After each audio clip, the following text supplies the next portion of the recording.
Tu penses que 10 000 $ c'est juste un petit montant? Alors pourquoi la majorité des gens n'y arrivent jamais? Et ceux qui y arrivent ne vivent plus jamais comme avant?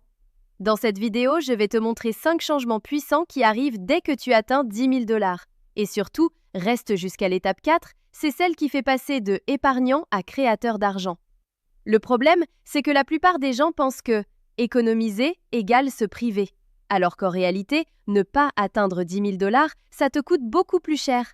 Temps perdu, opportunités ratées, stress constant. Parce que tant que t'as pas ce montant, tu joues en mode survie.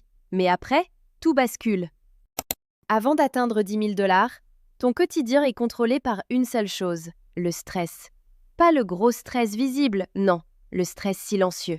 Celui qui est là, en arrière-plan. Tu te réveilles, il est là. Tu fais tes dépenses, il est là.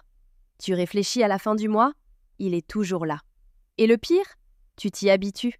Tu penses que c'est normal de vivre comme ça. Imagine une seconde, ton téléphone sonne, numéro inconnu. Direct, ton cerveau pense, c'est une facture? Un problème? Encore une dépense? Ça, c'est pas de la vie, c'est de la survie. Maintenant, on bascule. Tu as 10 000 $ de côté. Même personne, même vie. Mais tout change. Pourquoi? Parce que ton cerveau, c'est une chose. Je peux gérer. Et cette simple pensée, elle enlève une pression énorme. Exemple concret. Ta voiture tombe en panne. Avant, panique totale, stress, calcul dans tous les sens, parfois même dette. Après 10 000 $, tu respires, tu prends ton temps, tu compares les options, tu choisis, tu ne subis plus. Tu sais que la majorité des gens ne peuvent pas gérer une dépense imprévue de 500 $? Et pourtant, c'est ça leur quotidien. Et c'est là que beaucoup se trompent. Ils pensent que 10 000 $ c'est pour devenir riche. Non, 10 000 $ c'est pour arrêter de suffoquer. C'est comme si tu passais de quelqu'un qui nage en panique à quelqu'un qui flotte tranquillement. Et quand tu flottes, tu peux enfin réfléchir. Parce que tant que tu stresses, tu prends de mauvaises décisions. Tu achètes mal, tu acceptes n'importe quoi, tu avances à l'aveugle. Mais dès que tu respires, tu redeviens lucide. Et ça, c'est le premier vrai changement. Pas l'argent, le calme. Mais attention, parce que ce calme, ce n'est que le début. Avant d'atteindre 10 000 $, tu ne réfléchis pas vraiment à l'argent. Tu réagis. C'est automatique. Tu reçois de l'argent, tu dépenses. Tu paies tes factures, tu respires un peu. Puis le cycle recommence. C'est un mode survie. Ton cerveau est programmé pour une seule chose. Comment tenir jusqu'à la fin du mois. Et sans t'en rendre compte, tu deviens un exécutant. Tu subis ton argent. Tu ne le contrôles pas. Maintenant, imagine le basculement. Tu atteins 10 000 $. Et là, quelque chose de bizarre se passe. Ton cerveau ralentit. Tu n'es plus dans l'urgence. Et pour la première fois, tu commences à réfléchir. Tu ne regardes plus l'argent comme un truc qui part. Tu le vois comme un outil. Et ça change tout. Avant, tu te disais « Est-ce que je peux me permettre d'acheter ça ?» Après, « Est-ce que ça vaut vraiment le coup ?» C'est subtil, mais c'est une révolution. Parce que maintenant, tu fais un pas en arrière. Tu observes, tu analyses, tu choisis. Exemple simple. Avant 10 000 $, tu vois une promo. Tu achètes. Pourquoi? Parce que ton cerveau veut du plaisir rapide. Après 10 000 $, tu vois la même promo. Mais là, tu réfléchis. Est-ce que j'en ai vraiment besoin? Est-ce que cet argent peut me servir ailleurs? Tu deviens stratégique. Les personnes qui ont une épargne solide prennent beaucoup moins de décisions impulsives. Et ce n'est pas une question d'intelligence, c'est une question de pression.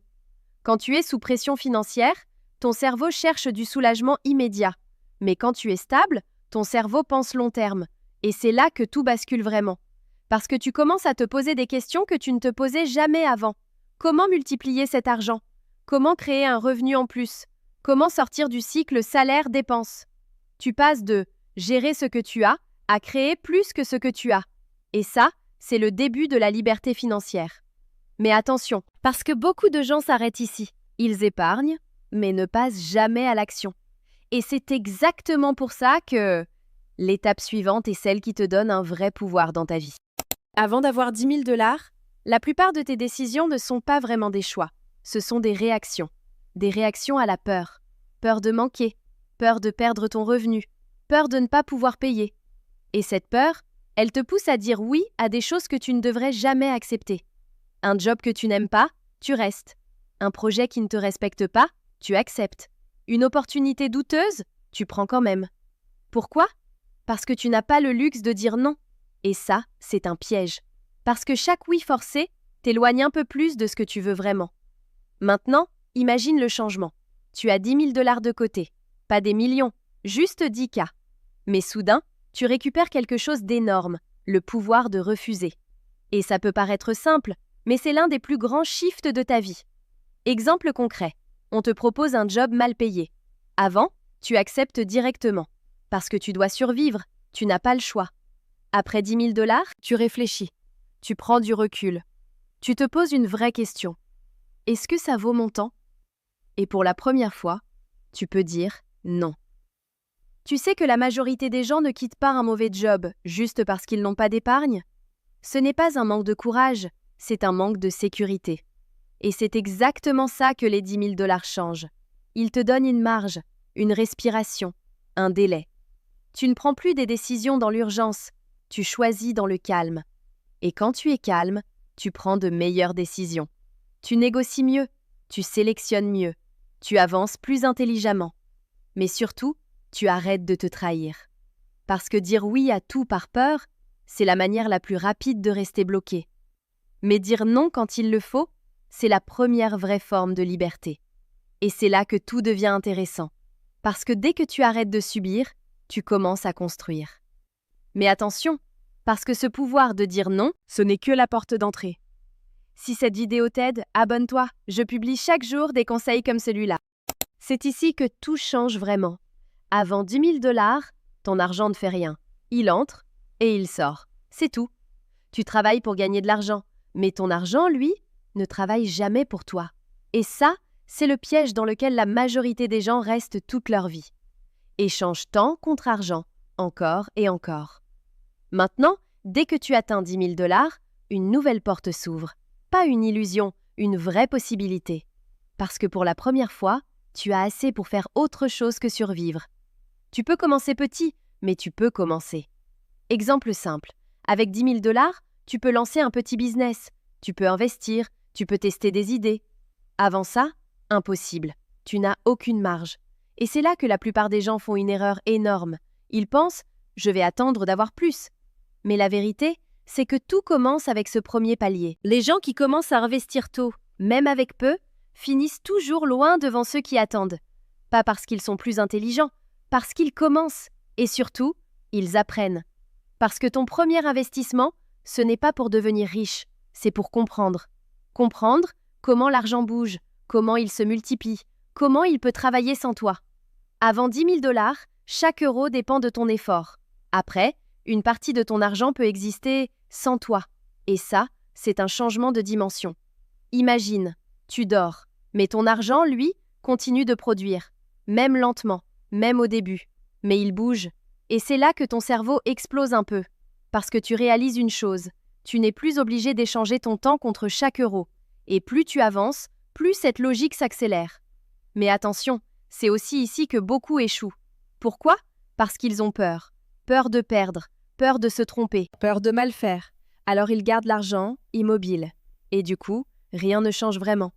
Mais ceux qui passent ce cap, même avec de petites actions, sont ceux qui commencent à construire quelque chose de réel.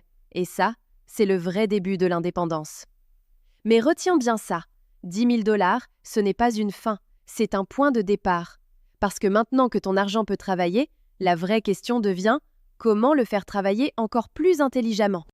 Ce changement-là, il est invisible, mais il est puissant. Avant 10 000 $, tu es perçu comme quelqu'un qui gère, quelqu'un qui survit, quelqu'un qui s'adapte, mais pas quelqu'un qui construit. Et ça, même si personne ne te le dit, ça se ressent. Dans la façon dont les gens te parlent, dans les opportunités que tu reçois, dans la manière dont on te considère. Maintenant, tu atteins 10 000 $. Et là, quelque chose change. Pas forcément à l'extérieur immédiatement, mais à l'intérieur, oui. Tu commences à te voir différemment. Tu n'es plus quelqu'un qui subit, tu deviens quelqu'un qui peut créer. Et ce shift interne, il change ton comportement, ta posture, tes décisions, ton énergie. Exemple simple. Avant, tu hésites à parler d'argent, tu évites les discussions financières, tu doutes. Après 10 000 $, tu es plus à l'aise, tu assumes, tu réfléchis différemment. Les gens qui ont une épargne solide sont perçus comme plus fiables, même sans parler d'argent. Pourquoi? Parce que la stabilité, ça se ressent. Et ça va encore plus loin. Les opportunités commencent à changer. Pas par magie, mais parce que tu changes. Tu es plus calme, plus posé, plus stratégique. Et ça attire autre chose. Exemple concret. 2 personnes entrent dans une discussion business. Une est stressée financièrement, l'autre a une base solide. Qui inspire le plus confiance? Qui semble le plus crédible? Ce n'est pas juste une question d'argent, c'est une question d'état. Et c'est là que tu comprends un truc essentiel. L'argent ne change pas qui tu es, il amplifie qui tu deviens. Avant 10 000 $, tu es limité par l'urgence. Après, tu es guidé par la vision. Et cette vision, elle te fait entrer dans une autre catégorie. Pas encore riche, mais plus bloqué. Tu deviens quelqu'un qui pense long terme, agit avec intention, construit étape par étape. Et ça, c'est exactement ce qui sépare ceux qui tournent en rond et ceux qui avancent vraiment. Mais fais attention, parce que beaucoup de gens atteignent ce niveau, puis stagnent. Pourquoi? Parce qu'ils pensent avoir réussi. Alors que non, ils viennent juste de passer le premier seuil, parce que la vraie transformation commence après. Au final, 10 000 $, ce n'est pas juste de l'argent, c'est un déclic. C'est le moment où tu respires enfin, tu réfléchis différemment, tu reprends le contrôle, ton argent commence à bouger et surtout, tu changes de catégorie. Mais sois honnête avec toi-même. Combien de temps encore tu veux rester bloqué au même niveau? Parce que la vérité, ce n'est pas une question de chance, c'est une question de décision. Et toi, tu en es où aujourd'hui? 0 $, 1 000 $, 5 000 $ ou déjà 10 000 $? Écris-le en commentaire. Si tu veux passer au niveau supérieur, la prochaine vidéo t'explique pourquoi tout change encore plus après 20 000 $. Et crois-moi, c'est là que le vrai game commence.